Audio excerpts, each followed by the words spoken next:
आप इस बीकर को देखिए, इसमें आपको पेंसिल टेढ़ी हुई या मुड़ी हुई नजर आएगी या फिर टूटी हुई, लेकिन ऐसा कुछ भी नहीं है। ये पेंसिल पूरी तरह से कंप्लीट है। फिर इसको देखिए, आपको मुड़ी हुई नजर आएगी। ये कोई जादू नहीं है, बल्कि फिजिक्स का एक बहुत ही अमेजिंग फेनोमेना है, जिसे कहते हैं refraction of light. Refraction of light को एक कहानी की मदद से समझते हैं। मान लीजिए एक साइकिल वाला है, एक लड़का है जो साइकिल चला रहा है, पहले अच्छी सड़क पर है, वो जाते जाते उसको आगे गीली सड़क मिल जाती है, मतलब पानी वानी गिरा है, तो जाहिर सी बात है उसको ब्रेक अप्लाई करना पड़ेगा। जैसे ब्रेक अप्लाई करता है तो उसका स्पीड घटता है। अगर वो ज्यादा जोर से चलने की कोशिश करेंगे तो वो स्लिप करके गिर भी सकते हैं, मतलब वो मुड़ सकता है। यही फेनोमेना होता है लाइट के साथ भी। लाइट जब एक रास्ते से दूसरे रास्ता, मतलब मान लीजिए पहले हवा में लाइट ट्रेवल कर रही है, अब वो पानी में जा रही है, तो पानी में बहुत सारे पार्टिकल्स है, पानी का पार्टिकल्स बहुत ज्यादा आपस में सटे हुए है, लेकिन हवा का पार्टिकल्स क्या होता है, दूर दूर है।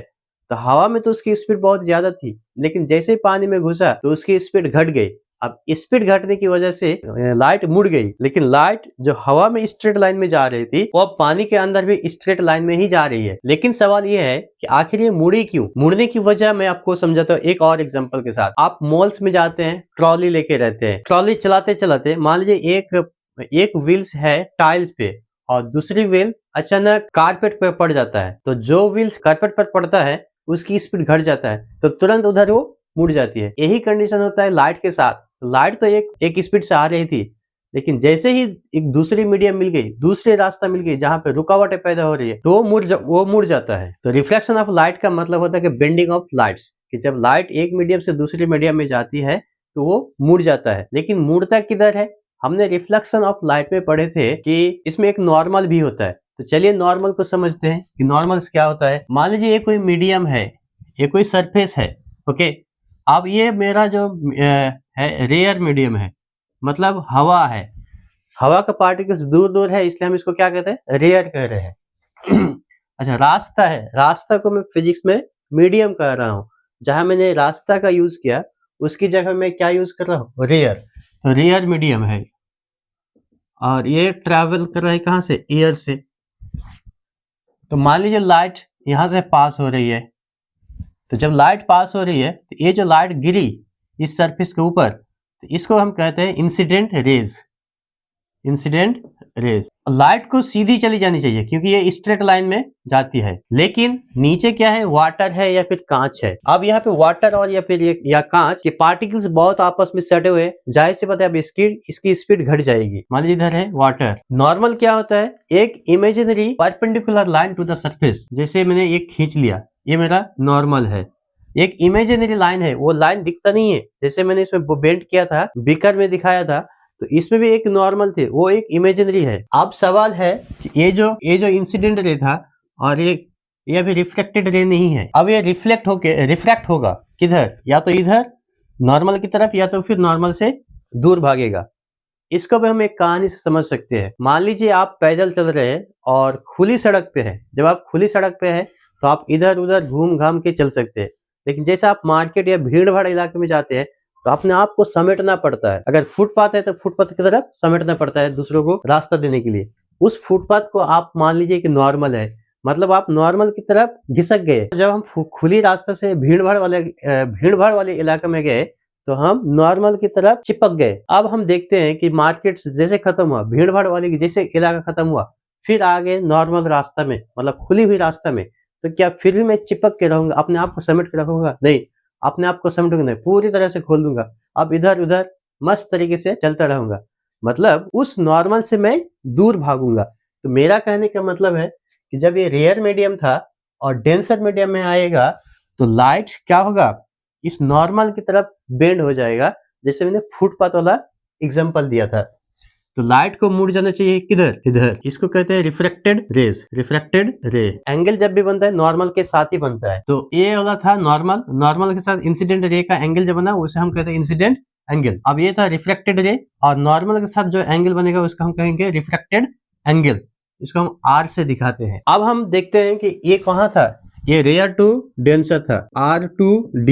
ये किधर बेंड हुआ, नॉर्मल की तरफ बेंड हुआ। अब मैं दूसरा केस लेता हूं जहां पे डेंसर से रेयर की तरफ जाएंगे, मतलब भीड़ भाड़ वाली के इलाका से खुली रास्ते पे चलेंगे। उसका भी एग्जांपल लेते हैं। ये भी कोई सरफेस है, मान लीजिए ऊपर वाटर है, ऊपर वाटर है या फिर कांच है। लाइट क्या हो रही है, इधर से आ रही है, जैसे इधर से आएगी तो इसको इधर सीधी पास हो जानी चाहिए, लाइट को सीधी पास होनी चाहिए। लेकिन इधर क्या है, एयर है, मतलब रेयर मीडियम है। जब ये रेयर मीडियम है और ये डेंसर मीडियम था, इसमें वाटर था। डेंसर क्यों, क्योंकि इसमें वाटर के पार्टिकल्स बहुत ज्यादा होता है, स्पीड घट जाएगी। इसका भी एक नॉर्मल होगा, तो ये एक नॉर्मल है। मैंने फुटपाथ वाला एग्जांपल आपको दिया था कि ये किधर मुड़ेगी, किधर जाएगी। आप खुली रास्ते पे आ गए तो हम किधर भी मुड़ सकते हैं, इधर उधर जा सकते हैं, कोई प्रॉब्लम नहीं है। उसी तरह अब ये जो लाइट जो इधर जा रही थी, अब ये इधर ना मुड़ के क्या करेगा, ये इधर मुड़ जाएगा, नॉर्मल से दूर भाग जाएगा। ओके, जब ये एंगल आई था, इंसिडेंट एंगल था, तो ये भी क्या होगा, नॉर्मल के साथ बनेगा, तो ये आर बनेगा। तो आप देख रहे हैं कि इस केस में आर ज्यादा है, इस केस में आर ज्यादा है और आई कम है। Angle R greater than angle I. और इस केस में क्या था, आई छोटा था, आई लेस देन आर। इस लेक्चर में मैंने अभी तक देखा कि रिफ्लेक्शन ऑफ लाइट क्या होता है। The bending of the light is called reflection of light. अब लाइट किधर मुड़ेगी, नॉर्मल की तरफ या नॉर्मल से दूर भागी। तो मैंने इसका भी आपको एग्जांपल बताया कि जब वो रेयर से डेंसर की तरफ जाए तो नॉर्मल की तरफ मुड़ेगी, और अगर डेंसर से रेयर की तरफ जाएगी तो नॉर्मल से दूर जाएगी। इसका रियल लाइफ में एग्जांपल है क्या, या फिर हम ऐसे ही पढ़ते हैं? नहीं, बहुत सारे एग्जांपल्स है रिफ्लेक्शन ऑफ लाइट का। जैसे पहले मैंने वीडियो में दिखाया था कि ये वाला बेंडिंग ऑफ लाइट। तो बेंडिंग ऑफ लाइट से हमारा क्या है, हम दूसरा एग्जांपल देते हैं, स्विमिंग पूल। स्विमिंग पूल का जो सरफेस होता है, नीचे वाला तला होता है, वो आपको रेज्ड, उठा हुआ नजर आता है। ऐसा क्यों, due to reflection of light. तारों का टिमटिमाना, ट्विंकलिंग ऑफ स्टार्स, ये भी एग्जांपल है किसका, रिफ्लेक्शन ऑफ लाइट का।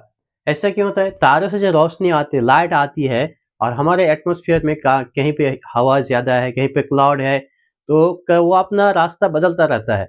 जैसे रास्ता बदलता है तो हमको कभी ज्यादा नजर आती है, कभी कम नजर आती है, जिसकी वजह से तारे हमको टिमटिमाती हुई नजर आती है। जो ग्लास लेंसेज पहनते हैं, लेंसेज पहनने के बाद जो फिगर बनता है, वो फिगर रिफ्लेक्शन ऑफ लाइट की वजह से। कैमरा से जो रिकॉर्ड होता है या फिर फोटो कैप्चर करता है, वो भी रिफ्लेक्शन ऑफ लाइट की वजह से होता है। कभी कभी आप रास्ते पे जब गर्मी के टाइम हो, वहां पे लगेगा कि बीच बीच में कहीं पे पानी है, लेकिन वो पानी नहीं है, वहां भी रिफ्लेक्शन ऑफ लाइट होता है। रेनबो बनता है बारिश के टाइम पे, वो रेनबो भी रिफ्लेक्शन ऑफ लाइट का एग्जांपल है। बहुत सारा ऐसा एग्जांपल है। There are so many phenomena, natural phenomena in the world. Next video में हम बात करेंगे स्नेल्स लॉ और रिफ्लेक्टिव इंडेक्स की, और भी इसको एग्जांपल्स को बहुत ही डिटेल से पढ़ेंगे। तो आप मेरे चैनल को फॉलो करते रहिए। Thank you, thanks for watching. आपको ये स्टोरी वाला चैप्टर कैसा लगा, आपको मैंने जो स्टोरी से समझाया ये कैसा लगा, कमेंट में जरूर बताइए।